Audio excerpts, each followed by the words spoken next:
জানালার কাঁচ, বোতল, গ্লাস, গাড়ির গ্লাস বা মোবাইলের স্ক্রিন সবকিছুতেই কাঁচ আছে। কিন্তু কাঁচ কি পানিকে শক্ত করে বানানো হয়?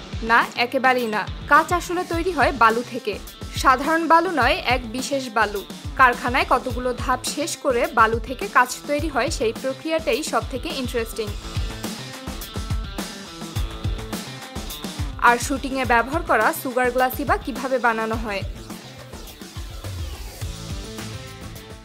পৃথিবীর অনেক জায়গাতেই বালু আছে, কিন্তু সব বালু দিয়ে কাঁচ বানানো যায় না। কারখানায় বিশেষভাবে বেছে নেওয়া হয় এমন বালু যে বালুতে লোহার পরিমাণ খুব কম।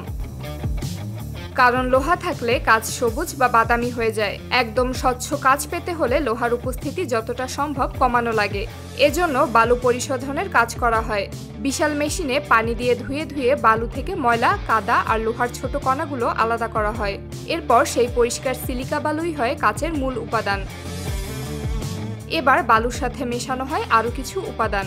বালু গলাতে হলে তাপমাত্রা লাগে প্রায় 1700 ডিগ্রি সেলসিয়াস, যেটা অনেক ব্যয়বহুল আর সময় সাপেক্ষ। তাই কাঁচের কারখানায় ব্যবহার হয় বিশেষ ধরনের চুন। এই চুন মেশানোর কারণে বালি 1200 ডিগ্রির মধ্যেই গলে যায়। সব উপাদান মেশানোর কাজ হয় অটোমেটিক মিক্সার মেশিনে। বিশাল কন্টেইনারে কাঁচামাল ঢালা হয়। মেশিনে সঠিক অনুপাতে ওজন মেপে নেয়, তারপর ঘুরতে ঘুরতে একেবারে সমানভাবে মিশিয়ে দেয়। এরপর সেই মিশ্রণ চলে যায় ভাটিতে।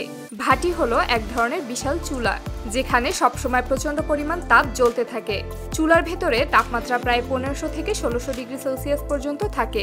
এই আগুনে ঢুকলেই বালু ধীরে ধীরে গলে গিয়ে একেবারে ঘন, আঠালো, গলিত তরলে পরিণত হয়। দেখতে ঠিক যেন আগ্নেয়গিরির লাভা।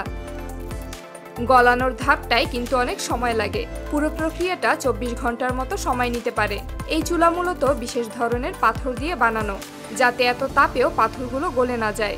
আর এই চুলা সবসময় চালু রাখতে হয়, কারণ একবার বন্ধ করলে আবার চালু করা ভীষণ ঝামেলার। তাই কাঁচের কারখানায় চুলা কখনোই নেভানো হয় না। এবার আসে কাঁচকে আকার দেওয়ার ধাপ। এখানে আলাদা আলাদা প্রযুক্তি ব্যবহার হয়। জানালার কাঁচ বানানোর জন্য গলিত কাঁচকে তরল টিনের পুলে ঢালা হয়। টিনের উপর গলিত কাঁচ ভেসে থাকে, ধীরে ধীরে সমান হয়ে যায়। টিন যেহেতু একেবারেই মসৃণ আর সমতল, তাই কাঁচও সমান হয়ে শীটে পরিণত হয়। এরপর এই শীট ধীরে ধীরে টেনে বের করা হয় এবং ঠান্ডা করা হয়। এর ফলে পাওয়া যায় একেবারে সোজা, মসৃণ, স্বচ্ছ জানালার কাঁচ।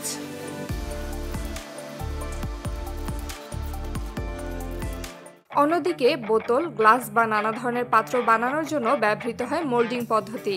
এখানে গলিত কাঁচকে ছোট ছোট গ্লোব আকারে কেটে বিশেষ ধাতব ছাঁচে ঢালা হয়। গলিত কাঁচ ভেতরে ঢোকার পর ভেতর থেকে প্রচণ্ড বাতাস দিয়ে ফু দেওয়া হয়। এতে কাঁচ ফুলে ওঠে এবং ঠিক সেই আকৃতি ধারণ করে। এভাবেই তৈরি হয় বোতল, জার বা বাল্বের মতো জিনিস।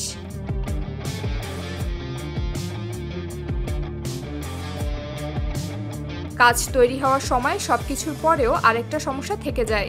যদি হঠাৎ ঠান্ডা করে ফেলা হয়, তাহলে কাঁচ ফেটে চূর্ণ বিচূর্ণ হয়ে যাবে। তাই কাঁচকে ধীরে ধীরে ঠান্ডা করার জন্য বিশেষ চেম্বারে রাখা হয়।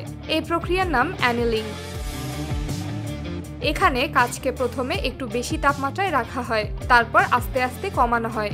এতে ভেতরের চাপ ধীরে ধীরে দূর হয়ে যায় এবং কাঁচ শক্ত হয়ে ওঠে। গাড়ির গ্লাস বানানোটা আরও অদ্ভুত, কারণ গাড়ির গ্লাসে সামান্য ধাক্কা লাগলেই সেগুলো গুঁড়ো গুঁড়ো হয়ে যায়। এজন্য কাঁচকে আরও শক্তিশালী করা হয়। এটাকে বলা হয় টেম্পারড গ্লাস। এখানে কাঁচের শীটকে আরও গরম করা হয়, তারপর হঠাৎ ঠান্ডা করা হয়। এতে বাইরের অংশ দ্রুত শক্ত হয়ে যায়, ভেতরে চাপ জমে যায় আর পুরো কাঁচ হয়ে ওঠে 4-5 গুণ বেশি শক্ত। তাই টেম্পারড গ্লাস ভাঙলেও সাধারণ কাঁচের মতো ধারালো টুকরা হয় না, বরং ছোট ছোট টুকরা হয়ে যায়, যা তুলনামূলকভাবে কম বিপজ্জনক।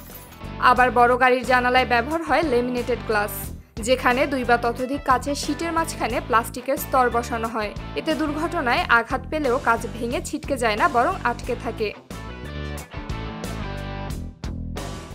সুগার গ্লাস বানানোর প্রক্রিয়াটা আসলে রান্নার মতোই। মূল উপকরণ হলো সাধারণ দানাদার চিনি, পানি আর মাঝে মাঝে সামান্য ভিনেগার। এগুলো একসাথে মিশিয়ে গরম করা হয়। ধীরে ধীরে চিনি গলতে শুরু করে, তারপর ঘন আঠালো সিরাপে পরিণত হয়। যখন সিরাপটা একেবারে স্বচ্ছ ও ঘন হয়ে যায়, তখন সেটি ঢেলে দেওয়া হয় বিশেষ ছাঁচে। কয়েক মিনিট ঠান্ডা হলেই সেটি জমে গিয়ে কাঁচের মতো স্বচ্ছ কঠিন অবস্থায় পরিণত হয়। এই পর্যায়ে রং মিশিয়ে কাচকে সবুজ, বাদামি বা অন্য যে কোনো শেড দেওয়া যায়। সুগার গ্লাস আসল কাচের মতো দেখতে হলেও এর ভাঙার ধরন আলাদা। একে আঘাত করলে খুব সহজেই ভেঙে যায় আর ভাঙার টুকরাগুলো ধারালো হয় না। তাই শুটিংয়ের সময় যখন কেউ বোতল ভাঙে বা জানালার কাছে ধাক্কা মারে তখন সেটা দেখতে ভয়ঙ্কর মনে হলেও আসলে একেবারে নিরাপদ। তবে সুগার গ্লাসের একটা ঝামেলা আছে, এটা গরমে সহজেই নরম হয়ে যায়। এজন্য ফিল্ম শুটিংয়ে সাধারণত আগে থেকে বানিয়ে রাখলেও ব্যবহার করার আগ পর্যন্ত বিশেষভাবে সংরক্ষণ করতে হয়।